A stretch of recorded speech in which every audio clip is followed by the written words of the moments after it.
Hey, difference makers. Here, cheers. Ready? All right. Uh, Bunny Young, back for another Difference Makers live, and talking about failure, which not super comfortable for a whole lot of people, but I am one of those experts at failing at things, failing a lot. And behind me, I have the VP of GYSD, which, in case you haven't been following, is the Vice President of Getting Shit Done, getting your shit done, which is my shit. Or shoot. Stuff, that's also an S. Getting your stuff done. Rewind, record again. It's getting your stuff done. And she's awesome. But she also helps me from a lot of failures. And we're finishing this month off by talking about one of my biggest failures. And I can tell you that we sat here for a couple minutes just discussing which one of my failures would be the most epic. And I'm going to be real with you and share a couple. But I think, honestly, if you want to talk about the biggest failure, it is definitely giving up on myself at any point. I know that's not as funny as you may have wanted it to be, or as epic as you may have hoped that it would have been.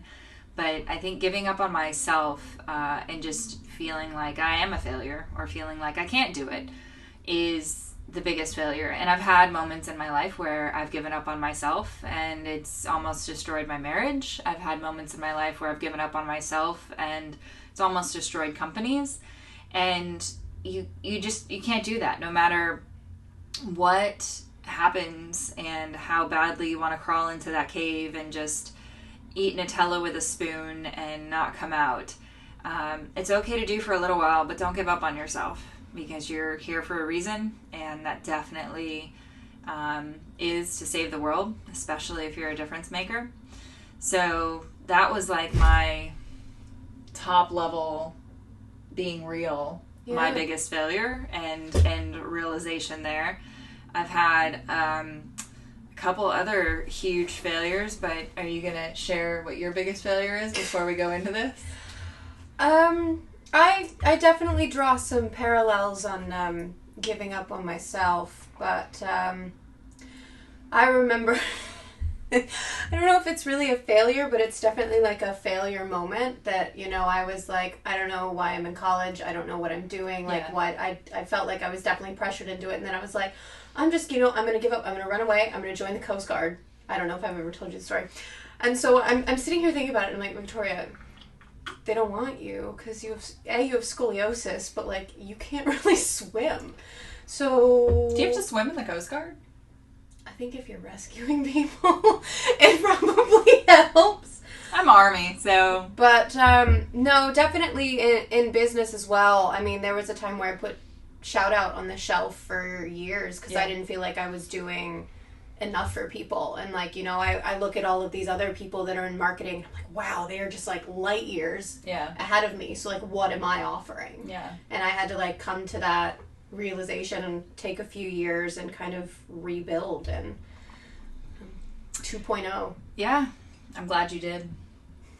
So I can tell you, I've got a couple failures I'm going to share with you. One of them is we have a failure as a service dog. Her name is Gracie, and Goose was getting older. Goose was 6 years old, and we got Gracie as a puppy. And here I am running Pausable. Actually, I don't think Pausable was a thing yet, but I'm a speaker. I have all this service dog knowledge.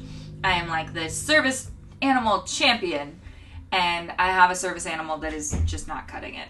And I trained her for 14 months. And it was just I can do this. And the bottom line was, it wasn't a failure. She just doesn't want to do it. She didn't want to be a public service animal. She stays at home with my mom now. My mom adopted her. And she's an amazing service animal for my mom, and she's dedicated and uses all of the things that she learned training with me to help my mom. But she didn't like airplanes, she didn't like being on stage, she didn't like being in crowded rooms. I don't really like any of those things, but I don't try to bite people for the most part.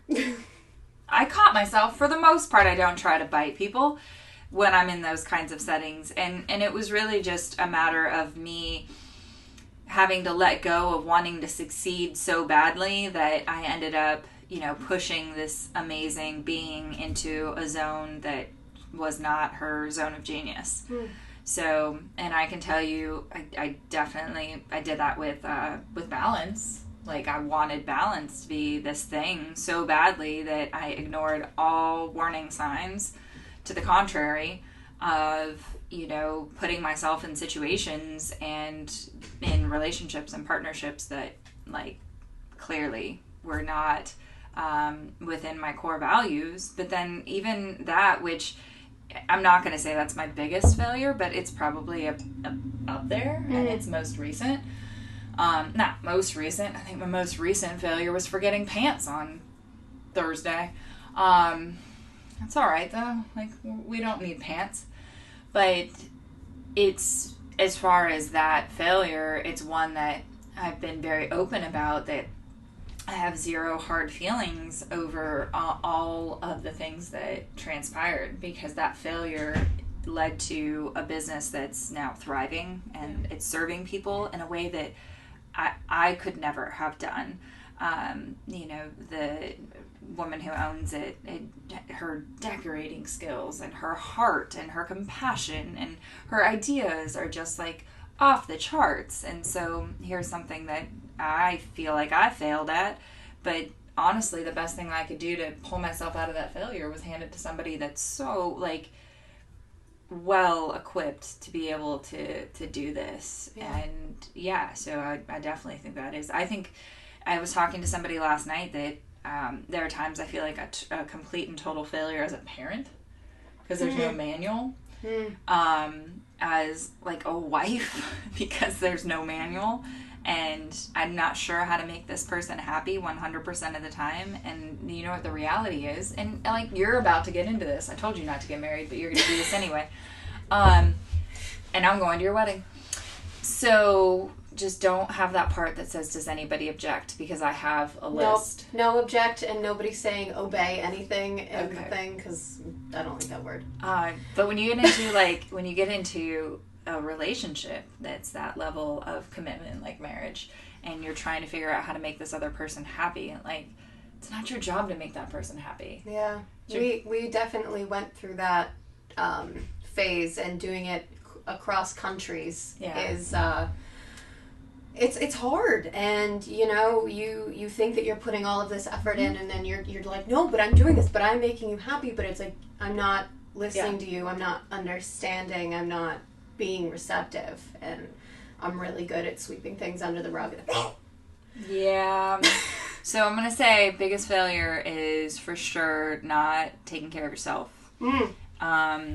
And biggest failure is definitely, like, ignoring all of the signs that are pointing you towards, like, you're headed to an epic failure, until eventually, ready, you hit the wall and it's game over.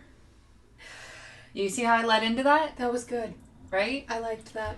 We're just going to keep making these, not me, but we're going to keep making these Bitmojis if you're enjoying them, because I'm enjoying using them. So, as always, in the comments, want to know your biggest failures. Not in a way to laugh at you or call you out, but in a way that hopefully I'm here, Big V's here to support you, and you're not alone.